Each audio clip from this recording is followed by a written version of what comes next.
Igname frites et akara, tout chaud. J'en prends un sac, s'il vous plaît. Voilà, un sac bien garni. Mary était assise en silence sur une petite chaise en plastique, à côté du lit d'hôpital de sa mère. Elle fixait le sol recouvert de carreaux blancs, tandis que le bip régulier des machines remplissait doucement la chambre. Sa mère paraissait faible, très faible. Sa respiration était lente et toutes les quelques secondes, elle toussait doucement en essayant de reprendre son souffle. Pourtant, seulement 3 jours plus tôt, elle pouvait encore marcher. Elle se plaignait simplement de fatigue et de douleurs aiguës dans la poitrine. Mais tout avait changé brutalement.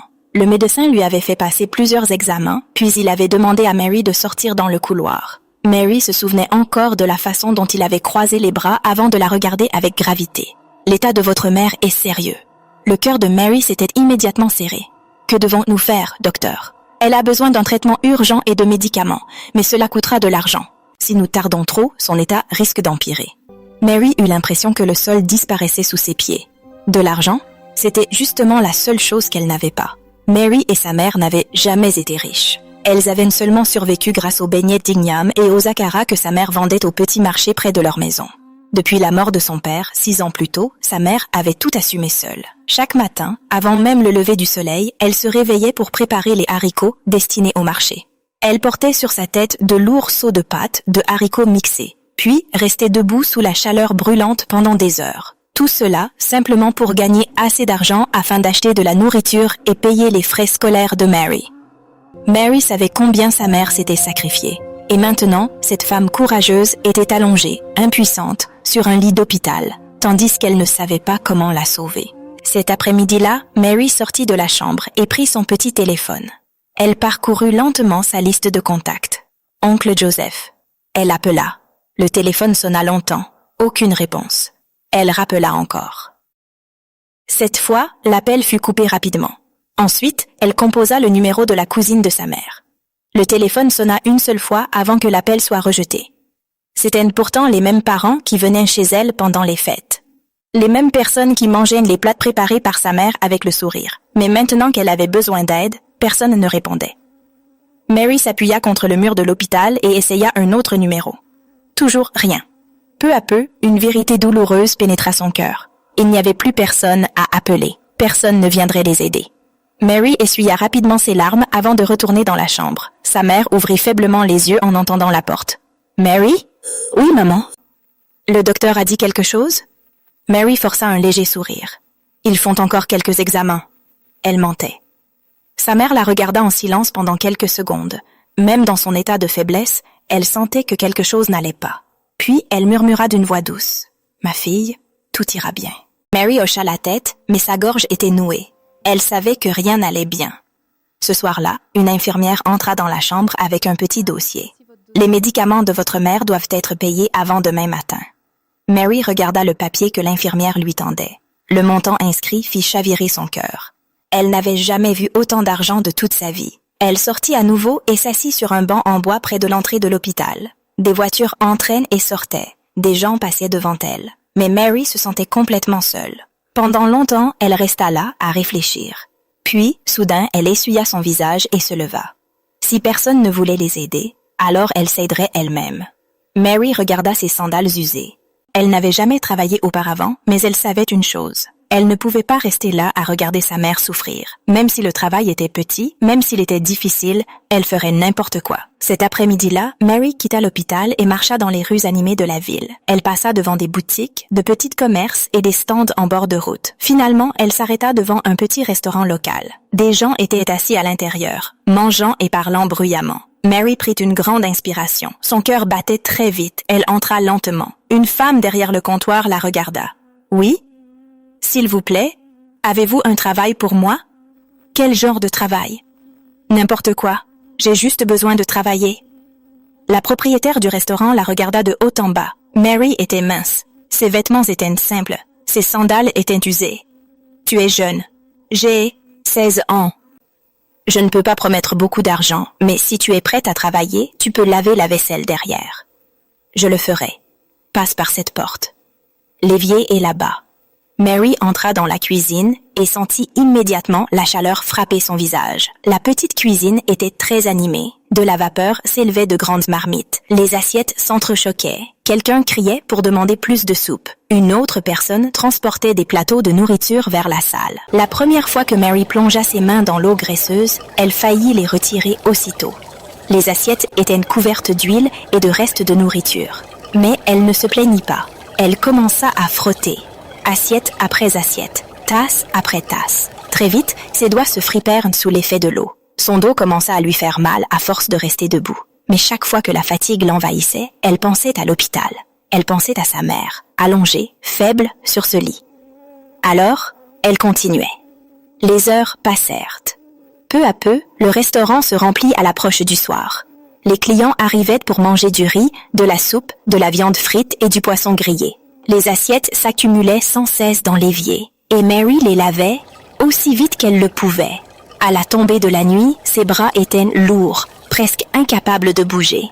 C'est alors que la propriétaire entra dans la cuisine et déposa une petite assiette de nourriture sur la table. « Mange », Mary leva les yeux. « Merci ». Elle mangea lentement, reconnaissante pour ce simple geste. Cette nuit-là, elle retourna à l'hôpital pour voir sa mère. « Bonne nuit, maman ». Puis, épuisée, elle s'endormit sur un petit banc dans la salle d'attente. Le lendemain matin, elle retourna au restaurant, et la routine recommença. Jour après jour, le travail était dur, épuisant. Mais Mary ne se plaignait jamais. Chaque jour, elle économisait le peu d'argent qu'elle gagnait. Petit à petit, elle se rapprochait de son objectif.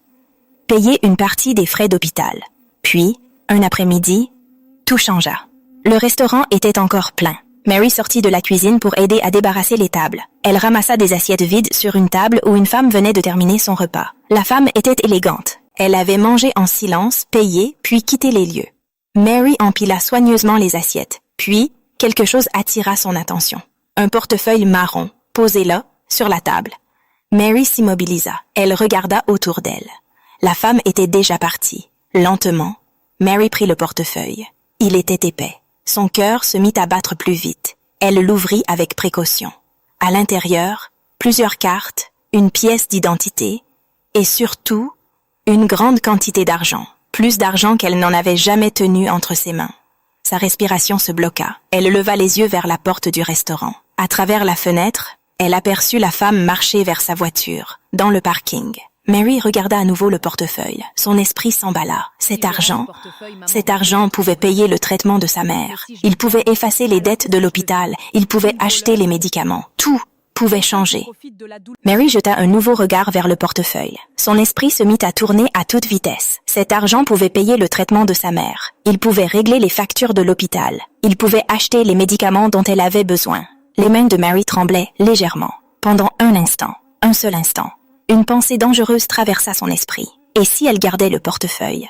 Personne ne l'avait vu le ramasser. La femme était déjà partie. Peut-être qu'elle ne reviendrait jamais. Mary ferma brièvement les yeux. Mais soudain, une autre image apparut dans son esprit. Le visage de sa mère. Et surtout sa voix. Chaque fois qu'elles traversaient le marché ensemble, sa mère lui répétait toujours la même chose. Mary, ne prends jamais ce qui ne t'appartient pas. Même quand la vie est difficile, ton honnêteté doit rester intacte. Mary rouvrit les yeux. Elle regarda encore une fois le portefeuille, puis leva les yeux vers le parking où la femme s'apprêtait à monter dans sa voiture. Sa décision était prise. Mary serra le portefeuille contre elle et se mit à courir. « Madame, vous avez oublié votre portefeuille. » La femme se retourna brusquement. « Mon portefeuille ?» Mary le lui tendit. La femme la regarda avec surprise. « Tu aurais pu le garder ?» Mary secoua doucement la tête. « Il ne m'appartient pas. Ma mère m'a toujours appris à ne jamais prendre ce qui appartient aux autres. » La femme resta silencieuse un instant avant de demander. « Comment t'appelles-tu »« Je m'appelle Mary. » Un léger sourire apparut sur le visage de la femme. « Eh bien, Mary, tu viens de faire quelque chose de très rare. Merci. » Puis elle observa attentivement la jeune fille. « Quel âge as-tu »« 16 ans. »« 16 ans ? Et tu travailles déjà ici ?»« Oui, madame. » La femme fronça légèrement les sourcils. « Tu ne devrais pas être à l'école ?» Mary hésita quelques secondes avant de répondre d'une voix basse. « Ma mère est malade. Elle est à l'hôpital en ce moment. Les médecins disent qu'elle a besoin d'un traitement, mais nous n'avons pas l'argent. » Elle baissa les yeux avant de continuer. « Mon père est mort il y a plusieurs années. Et nos proches, ils ont arrêté de répondre à mes appels. Je ne savais plus quoi faire. Alors je suis venue chercher du travail ici. » La femme sembla bouleversée. Tu travailles seulement pour payer les frais d'hôpital de ta mère? Oui, madame. La femme regarda le portefeuille qu'elle tenait encore dans sa main. À l'intérieur, il y avait plus d'argent que Mary ne pourrait gagner en plusieurs mois. Et pourtant, cette jeune fille avait choisi de courir derrière elle pour le rendre. La femme releva lentement les yeux vers Mary. Dans quel hôpital se trouve ta mère? À Vivi Medical Care. Alors, la femme sortit son téléphone. Mary, est-ce que ça te dérange si je t'enregistre? J'aimerais que tu répètes tout ce que tu viens de me raconter. D'accord. Mary recommença son histoire. Elle parla de sa mère malade à l'hôpital, de son père décédé des années plus tôt, des proches qui avaient cessé de répondre à ses appels, et de son travail au restaurant pour payer les soins médicaux. Quand elle eut terminé, la femme publia la vidéo sur ses réseaux sociaux. Mary regardait en silence, sans vraiment comprendre ce qui se passait. Après quelques instants, la femme lui montra la vidéo et dit doucement « Le monde a besoin de voir des personnes comme toi. » Puis elle ajouta avec un sourire « Merci encore pour le portefeuille, Mary. » Mary resta immobile quelques secondes avant de retourner au restaurant. À l'intérieur, elle remit son tablier et retourna devant l'évier de la cuisine comme si rien ne s'était passé. Elle n'avait aucune idée que, quelque part dans la ville, des milliers de personnes étaient déjà en train de découvrir son histoire. En moins d'une heure, la publication de Grace commença à se répandre. Et à la tombée de la nuit, l'histoire de cette jeune fille honnête avait voyagé bien plus loin que Mary ne l'aurait jamais imaginé. Pendant ce temps, Mary terminait de laver le dernier lot d'assiettes dans la cuisine. Son dos lui faisait mal. Ses mains étaient fripées par des heures passées dans l'eau chaude et le savon. Mais elle ne se plaignait pas. Elle détacha lentement son tablier et le rendit à la propriétaire. « Merci de m'avoir laissé travailler aujourd'hui. » La femme hocha la tête. « Tu as bien travaillé. Tu peux revenir demain. » Mary la remercia, puis sortit dans l'air frais du soir. Le ciel devenait orangé. Le soleil se couchait lentement à l'horizon. Elle prit la direction de l'hôpital. Ses pas étaient lents. Son corps était fatigué. Mais son esprit, lui, n'était fixé que sur une seule chose, sa mère. Elle espérait que les médecins n'avaient pas interrompu son traitement. Elle espérait que son état ne s'était pas aggravé. Lorsqu'elle arriva enfin à l'hôpital, elle entra rapidement dans le service. Mais immédiatement, quelque chose lui sembla étrange. L'infirmière à l'accueil la regarda et lui sourit. « Mary, où étais-tu? » Je suis allée travailler. Un court silence. Puis l'infirmière reprit doucement. Les frais d'hospitalisation de ta mère ont été payés. Mary resta figée. Pardon, quoi? Quelqu'un a tout payé.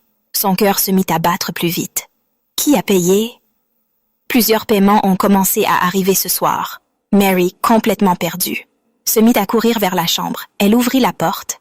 Et là, elle vit sa mère. Légèrement redressée sur le lit, plus forte qu'avant.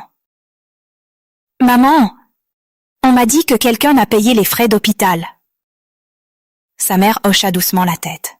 « Oui, le médecin est passé plus tôt. Il a dit que des gens envoyaient de l'argent. Mais pourquoi? Apparemment, tout est parti de quelque chose publié en ligne. À cet instant, le téléphone de Mary vibra. Puis encore, et encore, des notifications. Le cœur battant, elle ouvrit un message, un lien, la publication de Grace. Mary fixa l'écran. Des milliers de personnes avaient partagé la vidéo. Les commentaires défilaient sans arrêt. Où peut-on faire un don? Aidons cette jeune fille.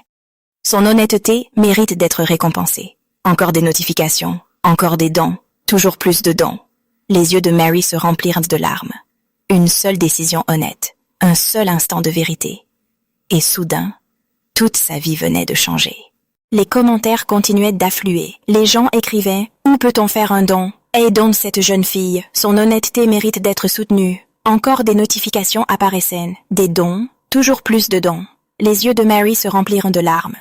Une décision honnête, un simple instant. Et soudain, tout avait changé. Au cours des jours suivants, l'histoire continua de se répandre dans tout le pays. Des pages d'actualité commencèrent à la partager. Les radios en parlaient. Des chaînes de télévision invitèrent Grace pour parler de la jeune fille qui avait rendu son portefeuille. Les gens continuaient d'envoyer de l'argent. Très vite, la mère de Mary reçut bien plus que nécessaire pour couvrir l'intégralité de son traitement. Les médecins purent commencer immédiatement les soins appropriés. Mais les bénédictions ne s'arrêtèrent pas là.